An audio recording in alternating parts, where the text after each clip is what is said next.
So guys, in this next story, two brothers and their father from North London have been jailed for murder after they were found guilty for the death of a 25-year-old Devon Jensen-Wallace in June 2022.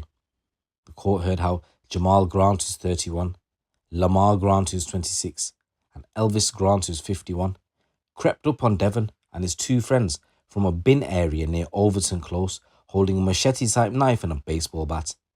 They confronted Devon and his friends, who actually ran away, but Devon was stabbed in the leg as they were being chased.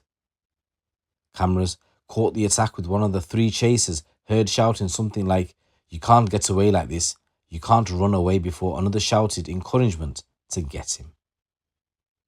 Devon was found bleeding heavily from his right leg, and at around 6 o'clock in the evening, efforts were made to save him from paramedics. However, sadly, Devon was pronounced dead at 7:15, with the cause of death being given as blood loss, a single wound to the leg that had cut a femoral vein. Reports stated that gang members were present at the scene and spread fear through the local community, which meant neither of the friends who were with Devon when they were attacked would cooperate with police investigation.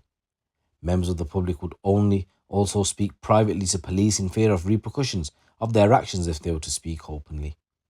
After an investigation was launched, the focus had turned to the Grant home, as Jamal Grant had previously been assaulted and Devon is believed to have been blamed for it. When searching their house, officers found a black baseball bat that tests showed have fingerprints from Lamar Grant and blood from Devon on it.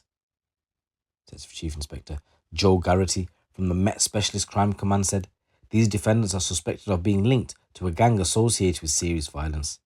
My team were faced with a wall of silence. Even Devon's friends would not speak to officers even though their friend had died. However, seeing the fear these people created only made us more determined to bring them to justice. My team did hours of reconstruction, phone work, CCTV inquiry searches of premises and forensic inquiries. My officers, led by Detective Sergeant Devon Taylor, meticulously pieced together the various strands of information so we could identify those responsible for Devon's death.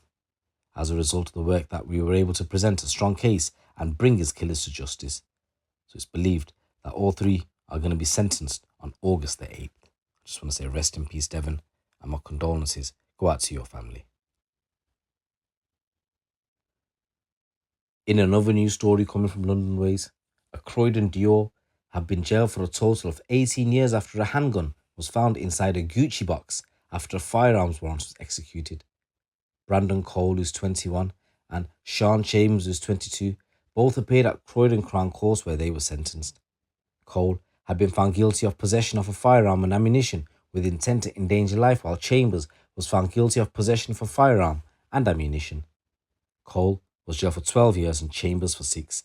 Time served on remand will be taken into account. So the lethal firearms were removed after work by specialist crime detectives. The investigation started after intel suggested firearm ammunition may be present at Chambers' address, and a warrant was executed in January 2022. Firearm recovery dog indicated to a wardrobe in Chambers' bedroom, on top of which was a Gucci box. Inside, officers found a firearm and ammunition. The firearm was sent for specialist analysis and was found to be a loaded handgun. Chambers' phone was seized, and on inspection, messages to Cole were identified, leading officers to arrest him. They were both arrested, charged, and remanded in custody. Detective Inspector Lewis Sanderson from the Specialist Crime said every illegal firearm removed from the streets of London means a life has potentially been saved somewhere along the line and another family potentially spared a devastating loss.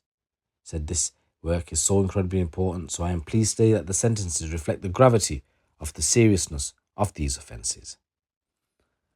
In another story coming from London ways, a South London drug dealer was shot in the back as he tried to collect a drugs debt of £10,000. Roman Wigan was shot dead in a block of flats in West Norwood on the afternoon of March 27, 2019, after he had travelled to the area to collect the money. Kane Gillette, who's 26, was convicted of Romain's murder at the Old Bailey and is going to be sentenced early August. Police were called to the scene at around 4 o'clock in Friar Mews after a neighbour heard a gunshot, with officers and paramedics finding Romain mortally wounded on the balcony hallway. Despite the efforts of emergency services, he died a short time later, with the investigation finding that he had been shot from behind by a Glock pistol and the bullet passing through the chest. After a murder investigation was launched, police analysed mobile data and other intel, helping them identify Gillette as the main suspect. He took a taxi to Liverpool the next day after the murder, before returning to London nearly a month later on April the 24th, 2019. On May the 2nd, he was arrested after being spotted visiting his mother in West Norwood. He was bailed while officers carried out further inquiries, which included a review of data collected from Gillette's mobile phones. One of the mobiles was used in the area of the murder shortly before Ramon was shot. It also showed several calls between them both in the hour prior to the shooting, and Gillette was charged on September the 3rd, 2020, and refused to comment in any interviews with police.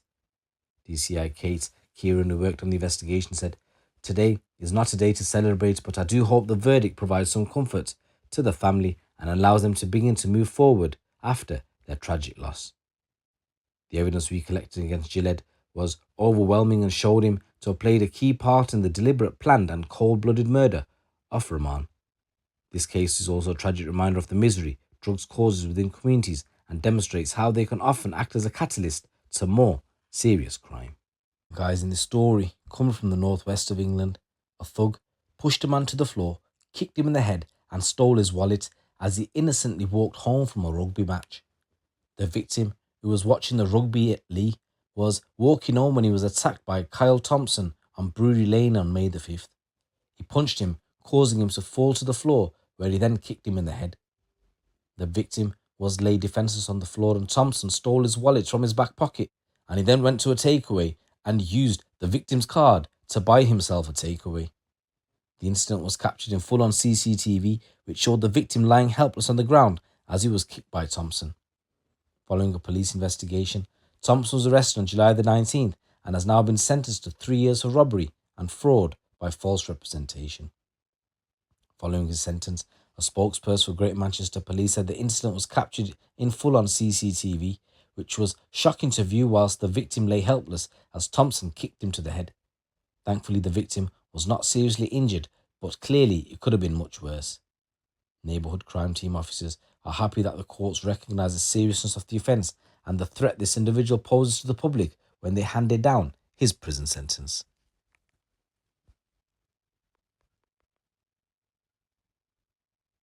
Coming from Scotland, a man has been convicted of murder following the death of a 48-year-old Jane Fitzpatrick in Glenrothes.